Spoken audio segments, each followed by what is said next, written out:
Boa noite a todos.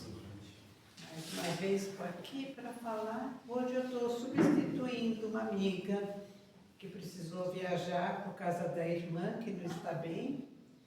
E seria a vez dela fazer a palestra, mas como ela não pôde, eu vim substituí-la, né? Isso acontece muito aqui na Casa Espírita, né? É um troca-troca, graças a Deus temos sempre pessoas disponíveis, isso é muito importante.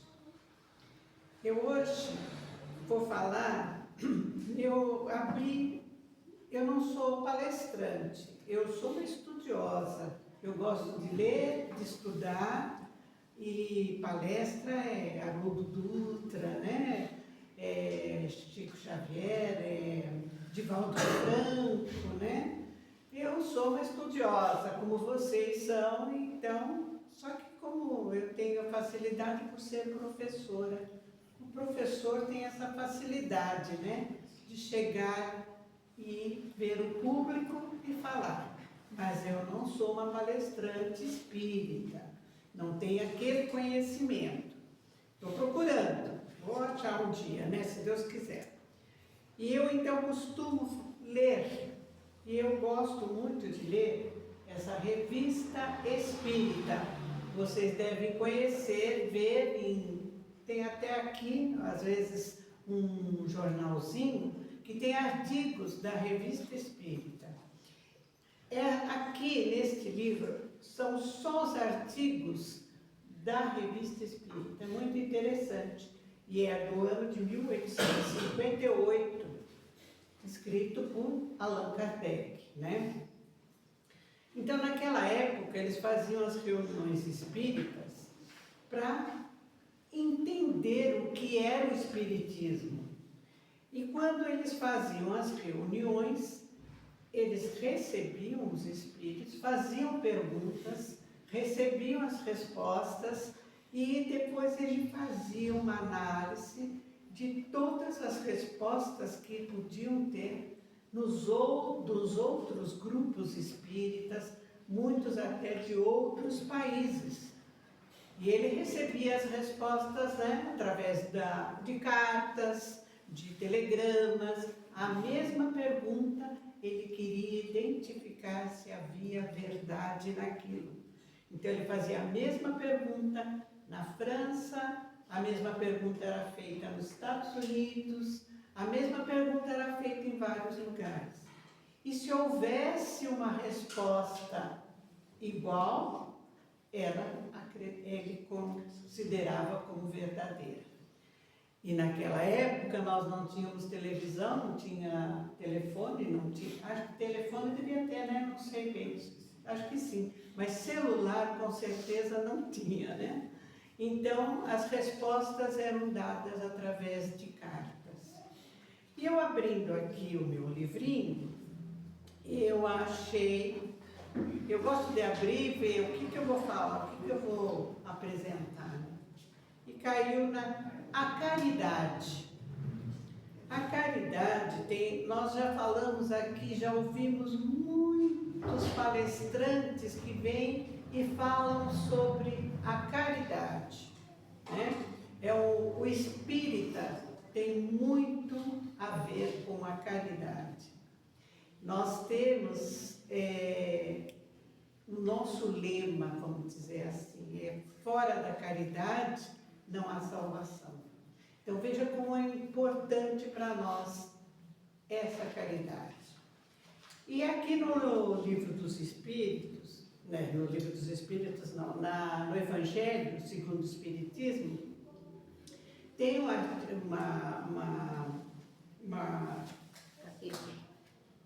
um capítulo, exatamente, né, que fala sobre a caridade. E a caridade é sobre o ponto de vista de São Vicente de Paulo. Porque se nós vermos na TV, eu gosto muito de ver no YouTube várias palestras.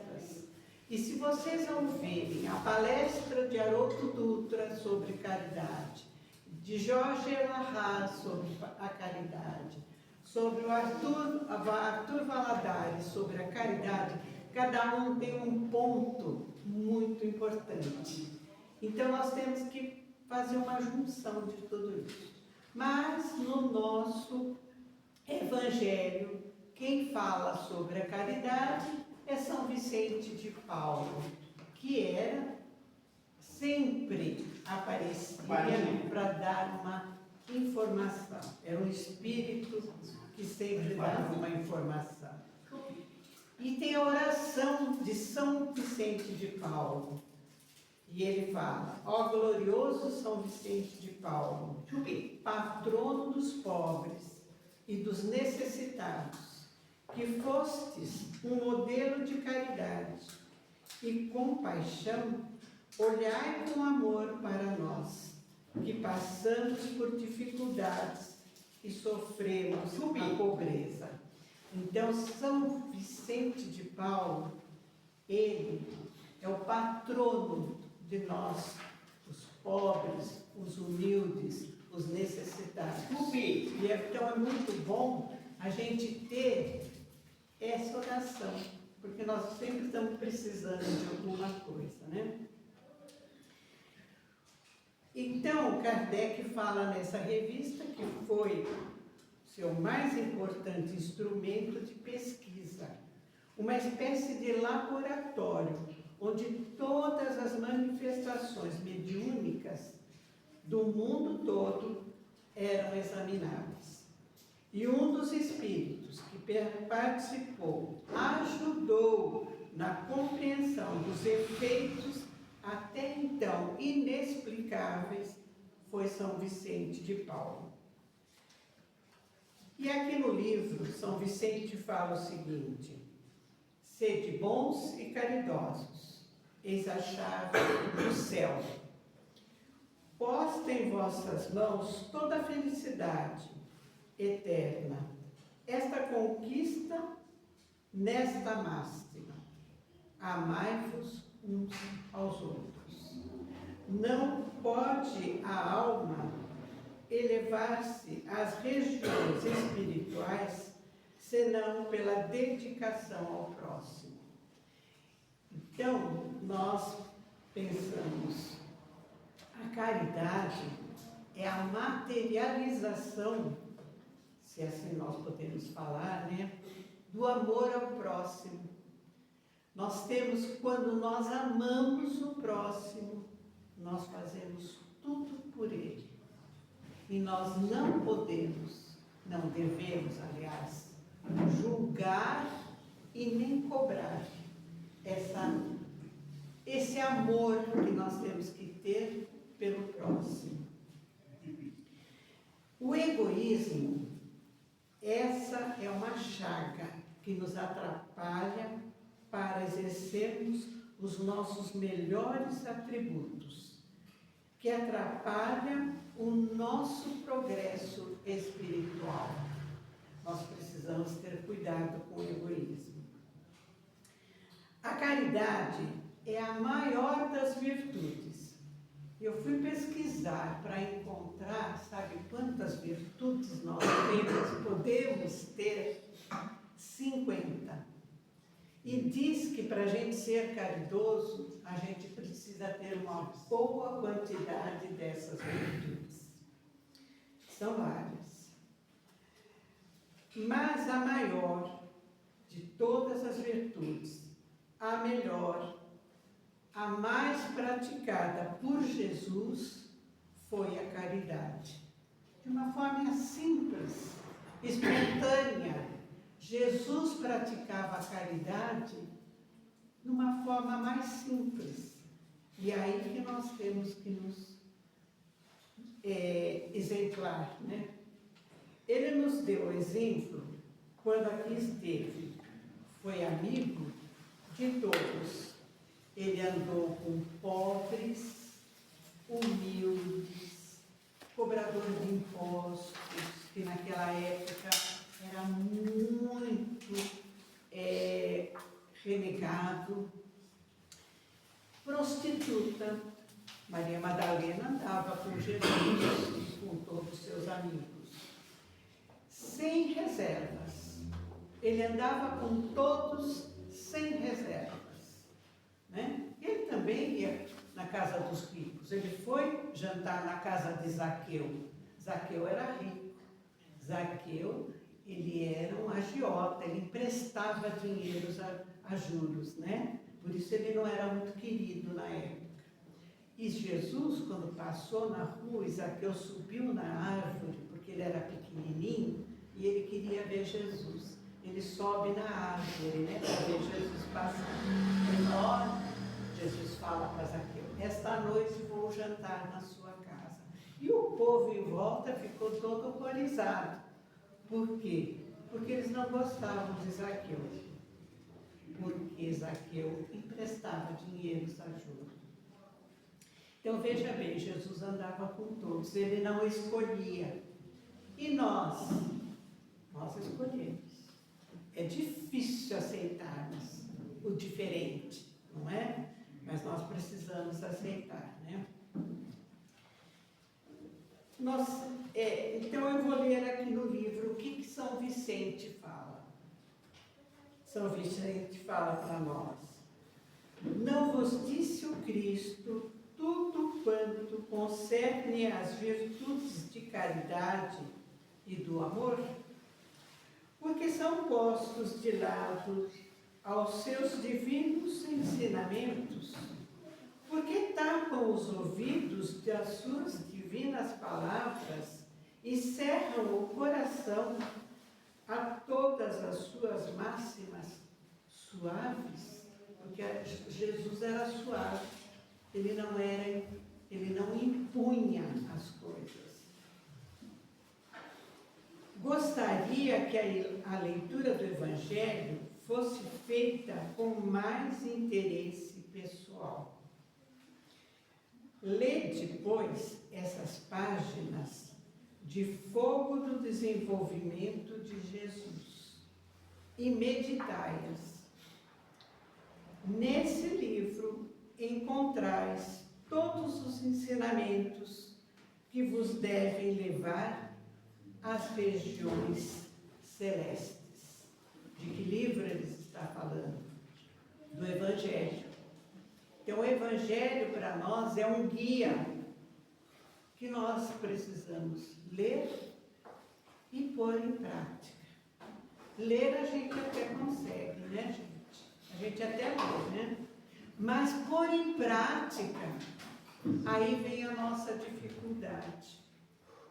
Nós precisamos ter isso como uma receita. O Evangelho é uma receita para nós sermos caridosos. Ler o Evangelho não é só ler, passar à vista. É ler e praticar. Aí começa a nossa dificuldade. O que eu faço? Eu vou sentar, pegar um Evangelho, ler, ou eu vou ver a TV? Eu vou ver a TV. É mais fácil do que pegar um Evangelho e ler. Diz que o pior analfabeto é aquele que sabe, aprendeu a ler e não lê. É o pior analfabeto. Então a gente precisa ter cuidado com isso. Eu fui alfabetizadora. Eu gosto muito de ler. Eu fui alfabetizadora porque eu gostava de ver a criança chegar no primeiro dia de aula, me olhar com medo, porque não sei porquê, eles vão com medo para a escola, né? É uma pessoa diferente, porque eles vão ter que conviver. E quando chegava no fim do ano, o meu aluninho pegava e lia para mim. Aquilo é uma satisfação, gente, imensa. É imenso, é muito bom a gente poder ver uma criança que chega sem saber nada e de repente ela aprende a ler, né? É muito bom. E o livro aqui nos continuando a ler o livro. As manifestações espíritas não foram feitas para os olhos fechados e para os corações indóceis. Há entre nós, homens, que devem realizar missões de amor e de caridade. Escutai-os, exaltar a sua voz, fazei resplandecer os seus méritos, e vós próprios serão exaltados pelos desinteresses e pela fé viva de que vos penetrastes. Então nós temos que ter o quê? Fé também. Aqui, nesse trecho, São Vicente nos fala da coragem para exercitar a caridade. É preciso ter coragem também. Vamos nos espelhar na fé que muitos manifestam, não só no Espiritismo, mas em outras religiões. Nós também vemos muita gente com fé praticando a caridade, né? Nós temos exemplos significativos. Nós tivemos dentro da religião espírita, Chico Xavier, o maior de todos para nós. Eurípides Barçanufo, para quem não conhece, Eurípides é a primeira foto que nós temos lá, a primeira foto, Eurípides Barçanufo, ligado à educação. Ele criou uma escola completamente diferente. A vida de Eurípides é de fé, de amor, de caridade. Nós precisamos conhecer. Dr. Bezerra de Menezes, caridoso, deixava de cobrar, né? Deu o próprio anel para uma cliente que não tinha dinheiro para comprar os remédios que ele acabou de receitar. Então nós temos vários exemplos aqui, né? Nas nossas fotos aqui, de pessoas caridosas. Nós temos, eu gosto muito de ver o Padre Lancelotti em São Paulo, né? Veja que homem, ele está enfrentando as pessoas que não, porque a pessoa não deve julgar, a pessoa vê, não faz e julga, né? E condena. Ele faz um trabalho maravilhoso. Ele vai lá e faz a sopa, ele dá sopa para aquelas pessoas que estão embaixo do viaduto, e daí reclamam. Não, ele não pode dar essa sopa, porque vai deixar que a pessoa deixe de trabalhar, de fazer, ele está ali e vai tomar sopinha à noite, está tudo bem. Nós temos que fazer a caridade e não julgar. Não nos compete em julgar nada. Isso não é trabalho nosso, isso é trabalho de Deus, né? Nós temos que fazer a caridade e tudo bem. Quem recebeu a caridade, ele faz o que ele quer com o que nós temos. Nós fizemos a nossa parte. Se eu passo e dou dinheiro para uma pessoa que me pede, não importa o que ela vai fazer com aquele dinheiro. Não importa absolutamente nada. O problema é dela. A minha parte eu fiz. Né? Então nós não devemos julgar. E nós devemos ajudar o quanto mais precisarmos. A casa espírita, nós sabemos, nós que estamos aqui, que trabalhamos, sabemos que é uma casa que procura ajudar o máximo possível a todos aqueles que vêm pedir ajuda, de todas as formas, não é? Nós vamos fazer uma feijoada para arrecadar dinheiro, nós vamos chamar um teatro, dá um trabalho, né, Vanessa? Mas a gente inventa. Por quê? Nós precisamos de dinheiro para ajudar de alguma forma, né? Infelizmente, a gente ainda precisa de dinheiro, não tem como não precisar. E vamos lá, o que São Vicente nos fala aqui na Revista Espírita. A caridade é a virtude fundamental que deve sustentar todos os edifícios das virtudes terrenas. Sem ela, não existem as outras. Sem caridade, não há fé, nem esperança, porque sem a caridade, não há esperança de uma sorte melhor, nem interesse moral que nos guie. Sem caridade, não há fé, porque esta é um puro raio que faz brilhar uma alma caridosa. E a caridade é a sua consequência decisiva. Então, imagine o que é a caridade. Ela precisa de fé também. Ela precisa de muitas virtudes, mas precisa muito de fé. Daí vem o ensinamento moral que Kardec nos dá.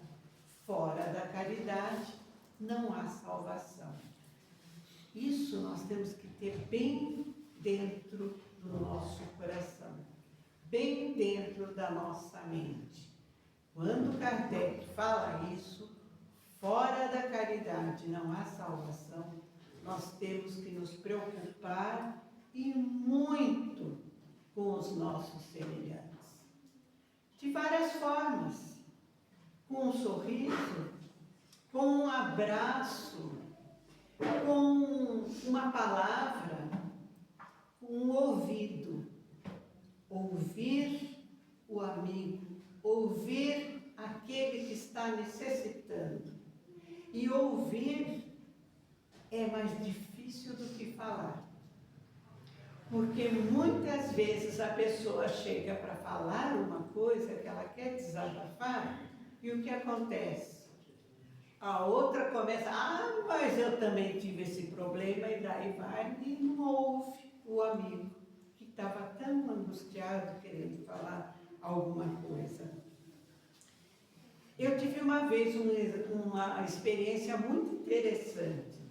Eu estava andando na Avenida Paulista, minha filha mora mais ou menos ali perto, e às vezes, quando é de domingo, a gente vai passear. Vocês conhecem a Avenida Paulista em São Paulo, né? Bonita, né? Luizinho, você já foi?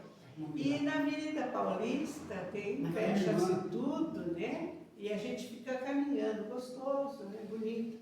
Tinha um grupo de jovens em frente ao MASP, que é o museu lá de arte moderna. E eles estavam com uma placa assim escrito: quer um abraço? Gente, que coisa mais linda! É um monte de jovens. E naquele dia eu não estava bem. Eu estava precisando de um abraço. Eu recebi um abraço tão caloroso de um jovenzinho. Foi tão bom. Aquilo me fez tão bem. E quantas vezes nós não estamos precisando de um abraço? Não? É uma coisa tão fácil você chegar aqui. A Casa Espírita tem essa qualidade. Você chega e nós temos uma equipe lá na frente. Essa equipe está preparada para receber todos que aqui chegarem. E muitas vezes com um abraço, porque é muito gostoso a gente receber um abraço. Faz parte, aquilo nos consola às vezes, de coisas poucas que a gente tem e que está com dificuldade. Esses dias também tive um outro modo de receber a caridade. Foi muito interessante. Eu trabalho também, nós temos aqui um grupo agora no centro, que trabalha lá na Chácara da Luz, né? Os nossos irmãos adictos, que são outros coitados. Coitados não, desculpe, não quero usar essa palavra. Mas os adictos, o que acontece? É muito comum, ele vem, ele passa 6 meses aqui na chácara, fazendo tratamento, e vai embora, né? vai para a casa dele, para onde ele tiver que ir. E às vezes eu chego lá, fulano foi embora, ai que bom, tá melhor, tá melhor, foi embora. Dali a pouco, passa uns meses ou um ano, e vejo a pessoa de volta. Está ali de volta. Ele precisa de mais atenção, ele precisa de um abraço, ele precisa de uma palavra. E assim nós vamos trabalhando. Nós temos de 100% que frequentam a chácara, 30% é reabilitado. 70% não é reabilitado. O que é uma pena, porque a gente tenta. E nós fazemos festas para eles. Por que fazemos festas para eles? Fazemos festas para que eles percebam que a gente pode participar de uma festa, ser alegre, ter alegria, felicidade, sem usar uma droga, que é difícil para eles, porque são doentes. Então nós fazemos as festas. E vamos fazer, todo ano fazemos a festa junina. Dia 28, 29 agora, é a nossa festa junina, estão todos convidados, podem ir, não se paga nada, o que tem que fazer é dançar quadrilha. Não, levar um prato e refrigerante. É o prato e o refrigerante, se quiser e puder, porque tem, às vezes não dá para fazer um prato, tudo bem, mas nós fazemos umas comidinhas boas lá. E eu sempre faço o doce de abóbora e arroz doce. Todo ano. É uma delícia, Luizinho. Muito bom. Aí, esse ano eu não ia fazer, porque eu ia viajar, mas surgiu problemas no coração que vos fala, então não vou mais viajar. E daí eu tinha que fazer de 5 a 7 quilos de doce de abóbora. Vocês já descascaram abóbora? É gostoso, né? Imaginem, né? 7 quilos. Mas lá, um dos meus amigos, um parente dos meus amigos, deu de presente. Vejam como as coisas acontecem quando a gente quer fazer uma coisa boa para os outros. Veio lá do Paraná uma abóbora de 10 quilos, enorme, linda. Ele deu a abóbora.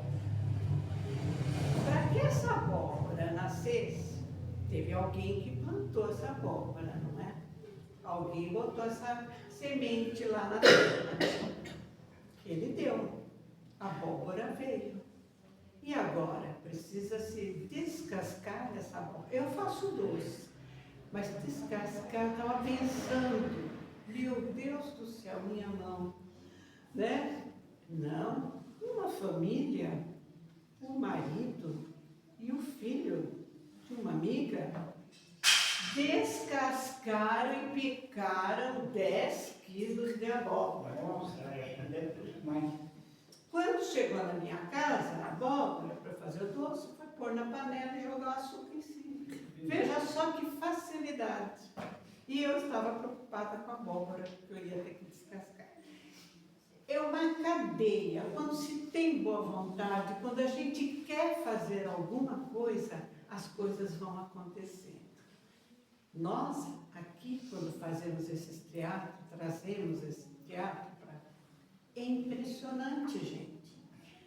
Porque as coisas vão acontecendo assim com uma facilidade muito grande para nós. Nós temos uma amiga que vai ajudar a cozinhar, nós temos um amigo que vai ajudar a cozinhar, e nós vamos ajeitando. E lidar com um artista não é muito fácil, não. Não é, Vanessa? Nós temos experiência já. Então, mas as coisas acontecem. Clemida ajuda também, né, Clemida? Nós fazemos um grupo de 4 mulheres e trazemos esse teatro, que vocês já viram que são muito bonitos. Então, para se fazer a caridade, nós precisamos disso, de união, de fé, de amizade, porque há uma energia por trás disso tudo que nos impede a fazer essas coisas. As coisas acontecem. É fácil, se tornam fáceis, né? A caridade, que fala, é a âncora eterna de salvação em todos os globos. É a mais pura emanação do próprio Criador e a sua própria virtude dada às criaturas. Aqui, São Vicente nos fala sobre a coragem para exercitar a caridade. Vamos nos espelhar na fé que muitos manifestam, sempre, sempre, sempre nos manifestando com fé. A gente precisa ter fé, vamos conseguir, vamos fazer e a gente consegue. Falar sobre a caridade é muito bom. O apóstolo Paulo, eu não consigo falar sobre caridade sem falar em Paulo. Porque Paulo foi o apóstolo dos gentios, né, que ele é chamado o apóstolo dos gentios, e que ele andou por todos os lugares que ele pôde. Ele foi para todas as igrejas levando as mensagens. E na Bíblia, na carta de Paulo aos Coríntios, é a primeira carta, eu acho que tem o que há de mais bonito na Bíblia. Eu não sei se vocês têm o costume de ler a Bíblia. Eu gosto de ler. E nessa carta, Paulo faz o que é chamado o hino à caridade. E ele fala o seguinte: ainda que eu falasse as línguas, as dos homens e as dos anjos, se eu não tivesse caridade, seria como bronze que soa ou como símbolo que tine. Ele usa metáforas aí. Quando ele fala do bronze, é na dureza, porque o bronze é duro, é um metal duro. E o símbolo é barulhento. É aquele, né? Então, se a gente for um bronze, a gente é duro. E nós não podemos ser duros como o bronze. Nós não podemos ser barulhentos como o símbolo. Nós temos que ser caridosos. E para ser caridosos, precisamos de tudo isso. E ele finaliza a carta aos Coríntios assim: agora o meu conhecimento é limitado, mas depois conhecerei como sou conhecido. Agora, portanto, permanecem fé, esperança, caridade. Essas três coisas. Porém, a maior delas é a caridade. Paulo trabalhou muito. Logo, após tudo, quando os discípulos se dividem, cada um vai para um lado, ele vai fazer as pregações nas igrejas, né? E Paulo era instruído, ele foi instruído nas melhores escolas, foi aluno de Gamaliel, que era o mestre da época, citado até hoje pelos judeus como o melhor dos mestres, o maior dos mestres da época. E Paulo participou dessas aulas com Gamaliel. E ele volta para Jerusalém, ele já está em Corinto. querendo ir para Roma, mas ele volta para Jerusalém para ajudar Tiago na Casa do Caminho. O que era a Casa do Caminho? A Casa do Caminho era a casa que foi instituída por Pedro, pelos apóstolos que ficaram, para acolher os pobres e os humildes, os doentes. E Paulo e Tiago não se davam muito bem, porque Tiago, ele tinha muito dos judeus, ele era, né, um israelita, então ele tinha aquelas ideias ainda dos judeus. E Paulo já tinha abandonado todas aquelas ideias. Paulo era grego, né, com cidadania romana e instruído. E os apóstolos eram os mais humildes que tinham, eram os pescadores. Eram analfabetos, mas eram muito caridosos. Eles não viam diferença. Eles, após a ida de Jesus, eles continuaram o trabalho de Jesus. Porque, além de conhecer o Evangelho, eles viram Jesus na prática. Foram bem, tiveram uma sorte danada, né? Nós talvez estivéssemos lá nessa época também, pode ser que tivesse como aqueles soldados romanos, né? Pode ser que a gente estivesse apedrejando mulher, não é? O que será que nós estávamos fazendo? Não importa. Hoje nós estamos aqui. Hoje nós aprendemos que nós temos que ser caridosos. E é isso que nós temos que pôr em prática. Passei a minha hora. Então, para terminar, eu só vou falar uma coisa. É que muito bonitinho também, né? Então, nós vamos agradecer a São Vicente de Paulo, vamos agradecer a Paulo de Tarso e, principalmente, vamos agradecer a Jesus, que aqui veio para nos ensinar e deixar para nós os exemplos maravilhosos que devemos seguir. E a caridade é uma delas. Muito obrigada.